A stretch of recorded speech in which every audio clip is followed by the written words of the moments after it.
That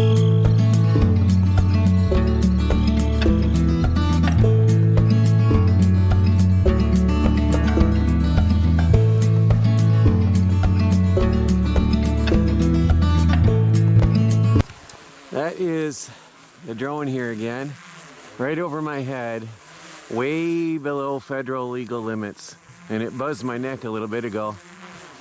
I'm out here processing firewood, so I don't have a lot of time to mess around with them. But I don't know, I can't see my camera lens. I don't know if you can see it. Yeah, there it is. The camera makes it look farther away. It's just about 30-40 feet above my head right now. I think the legal limit is 50. Anyway, or 100, I mean.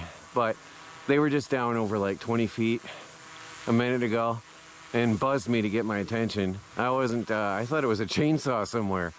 And they dive bombed me and buzzed me to get my attention. And I'm sitting here processing firewood. Well, I guess they're getting a show, a free show. They should at least pay me for it. I gotta work.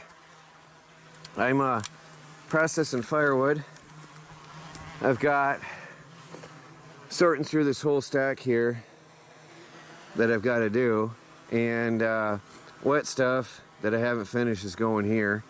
Dry stuff I'm re-splitting. As you know, some of that's way too big, and just removing everything.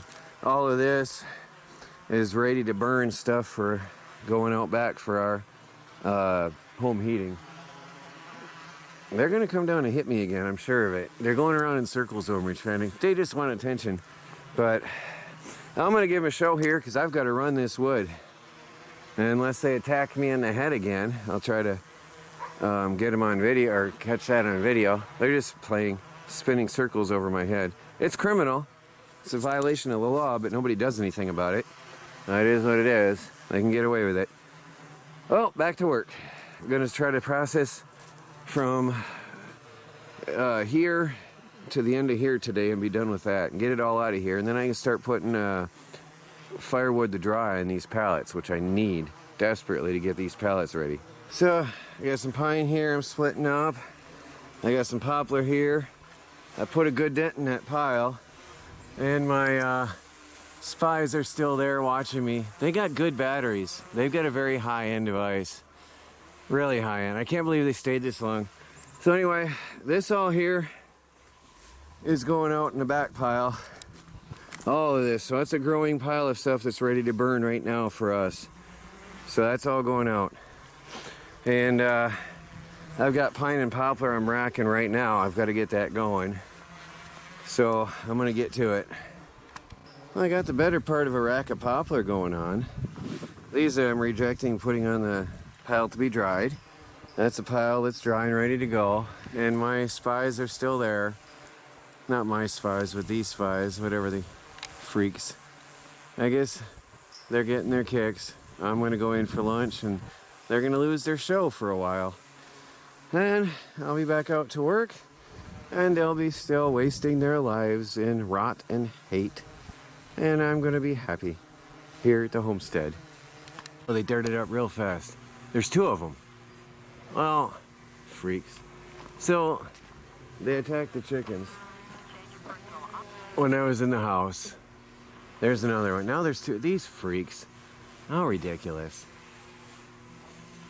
How stupid. Oh. Out here, I'm trying something new. I have some cement blocks up and some 4x4s, treated lumber. I'm going to be making my own 4x4s, but I just wanted to try this out. And then over here, let me bring you around the end. There's a tree in my way. And here comes Peeping Kenny Boy. After taking his friends, the drone pilots, away, he's coming back by to record. He's got a camera in his hand, as usual. Wouldn't expect anything else. Always with a camera. I thought it's illegal to drive and look in a different direction than you're driving. Ignore this one. Over here I've got this cement block standing up, and I was able to stick two 2x4s in, and then the ends of the 4x4s are supposed to lock them in. I might hammer that in a bit further because it came out while I was stocking or something. But those are supposed to be tight here. And the idea here is that I've got a 5-foot tall rack. Let me come back around. 8 inches of ground clearance. Way better for long-term firewood storage for us. Way better to have that off the ground like that. So much airflow. So our wood will stay drier and happier out back. Much, much more airflow. And less chance of rodents and critters nesting like they like to do in the pallets on our old wood piles. I'm making stacks of things that need to be split, things that need to be done something else with. And the old wood piles, which were supposed to be drying and aging, but without a roof on them, you get junk settling in between the logs, which holds moisture, which means even though they're on the pallets out here, if they're not covered by something, it's just not really good. So, and I don't know what I was thinking again with these ginormous logs last year. I don't know what I was thinking. I have no idea. I wasn't in good health last year. And whatever. So I've got to resplit and reprocess a lot of this stuff. Here's a decent sized stack of firewood the girls put up this summer that just isn't very clean because stuff settles in it. So, yeah, anyway, some of this was from last year. Some of this pile, some of the stuff I'm taking out. Some of this I think they did this summer. This pile here, I think. I don't know what's what anymore. But it's a mess. Well, all got to be redone.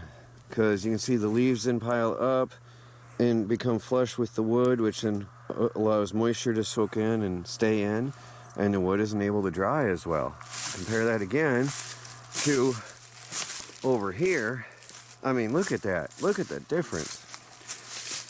So out back here where there's no sun and not as much wind, we need optimum airflow. And this is what I'm doing. So all the wood piles I'm processing out front are that pile in the ground over there that I said is going out back is going to be stacked like this. And then I'm going to have to fashion a roof over it for storage. Keep the snow and rain off. And then, double bonus, all the pallets that I was using down here last year. Oh, where's my camera? All the pallets I was using this last year, I've been taking out, okay, replacing with this. And I've got them, I got 2 of them up front. I got 4 here, and I'm taking them up front to stack out there where there's plenty of sun and plenty of airflow and wind, where the pallets will work better. So there's more pine. That pile is growing and that's going out back. This pile has shrunk almost to nothing. This here I'm not splitting. I got that all done. I've got some stuff down in here that's green pine that I want to split, but I can't reach it yet. And that's pretty much it. So I've got to get this off the ground. And then I'll show you what I've done besides that so far. I've got a half a face of pine. I'll be filling that with what's on the ground there, pretty much. And then there's the poplar here, dry. And there's a wet row of poplar that I just brought in the other day. Almost a face of wet poplar. And I still got some wet pine to rack up over here later on. I'm running out of steam. It's coming to the end of the day too.